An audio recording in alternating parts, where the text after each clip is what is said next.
Welcome back to part 3 of the Torrey Pines hole vlog. Hole 7, par 4, 290 yards. It is go time. Drivable par 4. There were bunkers right and a little bit of rough left, so we're trying to favor the left side here to avoid those bunkers. And I hit a really good draw here, but it just ends up drawing a little bit too much into that rough zone right there. You can tell I was pretty happy with the strike, but we're going to have to try getting up and down there for birdie. So you can see how tough of a pin position this was. I'm right over this ridge here.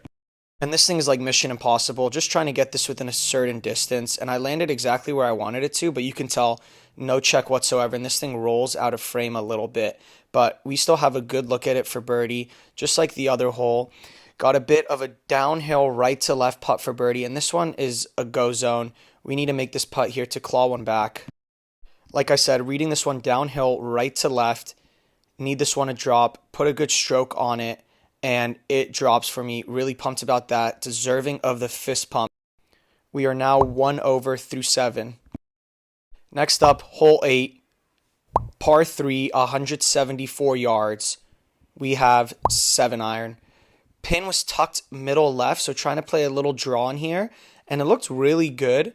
But for some reason, I think I just had way too much club, and this thing just carried so far. I probably should have accounted for a little bit of the downhill drop. Not happy with myself here.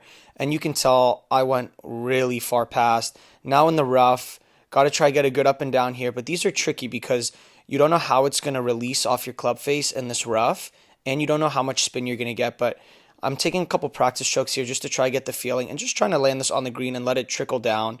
Unfortunately, I don't have how it reacted, but I landed it exactly where I wanted, but just ends up rolling a little bit too far.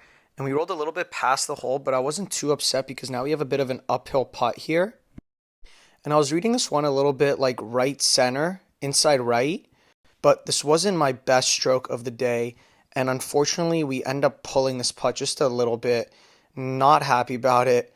I don't know if it was the read or my stroke, but we have another fun little tap in. We'll give myself that one. Little tap in bogey right there.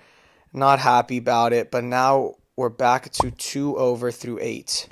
Last hole of the video, hole 9, par 5, 512 yards. Another par 5 to try get one back here. Fairway is just straight away, but once again, trying to keep this one in the fairway, not trying to go in the rough on this short par 5. Decided to play a little bit of a draw, and this one looks great. Down the middle with an early tee pickup, but we find the rough, unfortunately. I was really confident that this one was actually in the fairway, but probably took a nasty bounce and just popped into the left rough here. Don't have the club to go for it, so just trying to pop one out here with a 7 iron, hack it out, and I'm a little bit disappointed here because I was aiming a little bit too far right and just didn't stay in the fairway here. You can tell I'm upset with myself, laughing about it. In the rough again, and now we have another 60 degree shot. Not that much in it, but once again in the rough, so it does affect your wet shots. Can barely see the ball here. Just trying to hack this one out here, and it looked really good, but I think I just caught a little bit too much grass here and ends up just a tiny bit short. So once again, we're out here with another long lag putt. Birdie is very unlikely, but we're just trying to save a par here at this point. Finish 2 over in the round. My read on this one is just uphill, left to right. Once again, just trying to get the pace here right and get it within a little bit of a circle. Looked actually pretty good, and this was a really good roll. Definitely straightened out at the end. Didn't think it was going to stay that straight, but can't be upset about it. A little bit of a sad walk based on this hole, finding the rough 2 times, but we'll tap in par on this hole, and we will finish up 2 over through 9. That's the Torrey Pines hole vlog. Thanks, guys, for tuning in. Make sure to subscribe.